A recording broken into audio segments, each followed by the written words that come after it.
Mithila news में आपका स्वागत है। मैं हूं मनोज और लगातार दरभंगा के टॉप 10 हॉस्पिटल, हम किसी भी हॉस्पिटल के विषय में वहां की फैसिलिटी की जानकारी आपको दे रहे हैं। ये तय करना आपको कौन काम है कि कौन फर्स्ट, सेकंड, थर्ड या 10 तक जाता है, लेकिन हम टॉप 10 जिनके यहाँ वो व्यापक सुविधा है, जो हाईटेक हैं, जिनके पास डॉक्टर्स की टीम है, पैरामेडिकल के ट्रेंड टीम है, उसके विषय में एक एक कर बता रहे हैं। तब हम आपको बताएंगे।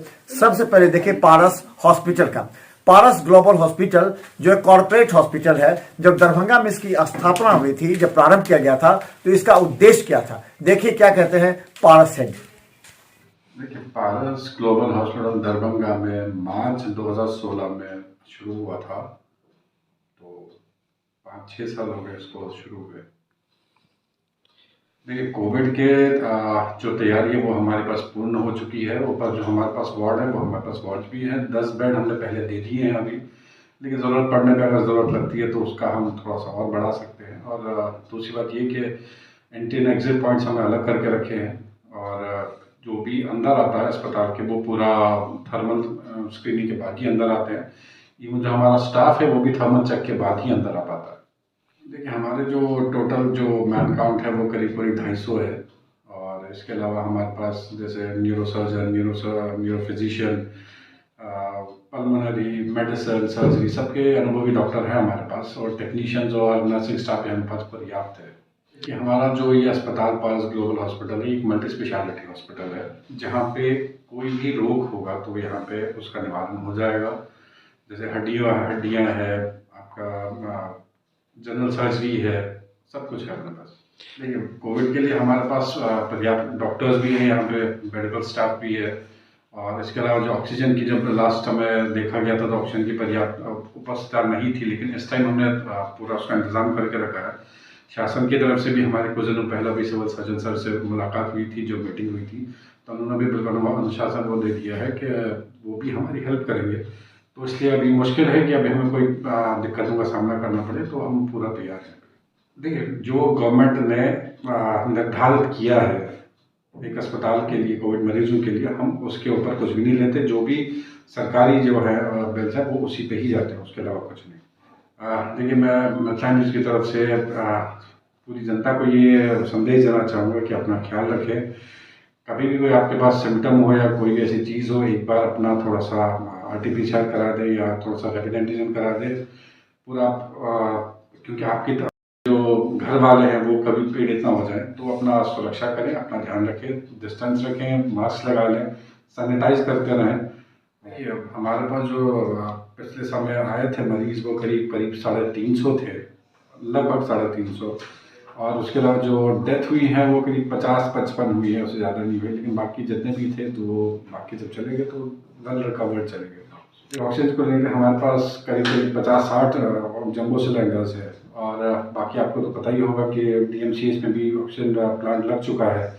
जो वहाँ पे उनकी जो खपत होती थी वहीं पे इस्तेमाल होती थी, लेकिन उसके बाद जो है जो वहाँ पे अभी सिलेंडर जो बचेंगे तो हमारे काम आ जाएंगे, तो दिक्कत नहीं होगी। एम्बुलेंस हमारे पास है, पर्याप्त एम्बुलेंस है हमारे पास, टाटा फोर्स वाली एम्बुलेंस है, तो दिक्कत नहीं है।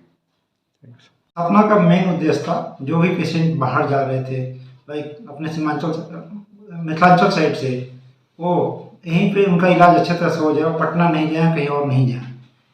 मैं पारस ग्लोबल अस्पताल की स्थापना के साथ ही सभी डिपार्टमेंट को यहाँ शुरू किया गया, और सब तरह के स्पेशलिस्ट यहाँ रखे गए।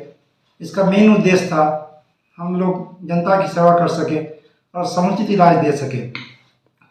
अपने यहाँ maximum cardiology, neurology, gastro, ortho, सब तरह का केस किया गया। इसके लिए कुछ समय पर कुछ बाहरी डॉक्टर को बुला के हम लोगों ने केस को संपन्न कराया। सर, जहाँ तक कोरोना की बात करें, सब जानते हैं वैश्विक महामारी थी। इस कंडीशन में सब लोग, मेरे पूरे स्टाफ टीम ने काफ़ी हेल्प किया लोगों को। अप्रॉक्सीमेट 90 to 95% मेरे यहाँ से रिकवरी होके गए।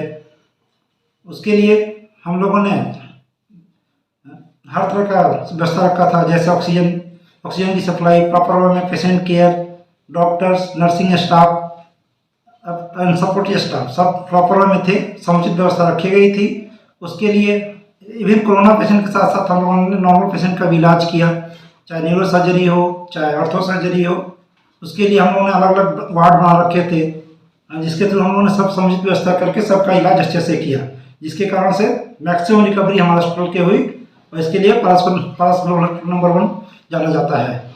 सर जहाँ तक चिकित्सकों की बात है, हमारे यहाँ अराउंड 50 हैं, जिसमें कार्डियोलॉजी, नेफ्रोलॉजी, गैस्ट्रोएंटरोलॉजी, ऑर्थोपेडिक सब तरह के हैं और सब सुपर स्पेशलिटी के डॉक्टर डीएम रैंक के डॉक्टर्स हैं। सर एज हॉस्पिटल हम लोग सब तरह का इलाज करते हैं, बस maximum neuro, cardio, gastro, general surgery के इलाज पेशेंट सबसे ज़्यादा आते हैं, उनका समुचित इलाज करके और क्लियर होके भी जाते हैं। सर हम लोग अभी भी इवन कोविड काल होते हुए भी सभी पेशेंट को देख रहे हैं, अच्छे से देख रहे हैं और उनका समुचित इलाज करें, उसके लिए प्रॉपर प्रिकॉशन लेते हुए जो भी गवर्नमेंट का गाइडलाइंस है उसको फॉलो करते हुए हम लोग इस चीज़ को आगे बढ़ा रहे हैं। एम्बुलेंस की सुविधा मेरे 24 आवर्स की है, जब भी कोई कॉल आती है विदिन 15 मिनट्स मेरी एम्बुलेंस रेडी रहती है वहाँ मूव करने के लिए और पेशेंट को शिफ्ट करने के लिए। उसके साथ मेरे टेक्नीशियन जाते हैं, एक सपोर्टिंग स्टाफ जाते हैं और अगर मेरे यहाँ शिफ्ट करना है तो भी है, अगर कहीं और हॉस्पिटल शिफ्ट करना है तो हम लोग वहाँ शिफ्ट कराते हैं। 24 आवर्स एम्बुलेंस की सुविधा अवेलेबल है हमारे यहाँ, उसके लिए स्पेसिफिक नंबर भी दिया हुआ है जो हेल्थ सेंटर से मिल सकता है। आपने काफ़ी जागरूकता फैलाया है कोरोना को लेके, अभी हर जगह आप कैंप कर रहे हो, हर जगह आप लोगों को जागरूक कर रहे हो। मेरा यही लोगों से रिक्वेस्ट है कि प्रॉपर वे में डिस्टेंस मेंटेन करें, प्रॉपर वे में सैनिटाइज करें अपने आप को और जितना कम से कम होकर मूवमेंट रखें, जिससे क्राउडिंग को से बचा जा सके और संक्रमण को फैलाने से रोका जा सके। कोई भी पेशेंट अगर आता है सीरियसली तो क्या करते हैं पहले? सबसे पहले हम लोग फर्स्ट ट्राइज पे लेते हैं। ट्राइज बेस पे हमारे यहाँ पे बेड लगा हुआ है, तो फर्स्ट ट्राइज पे लेते हैं। जो भी फर्स्ट ट्रीटमेंट होता है फर्स्ट एड, तो इमरजेंसी में हम लोग वो सब देते हैं। क्या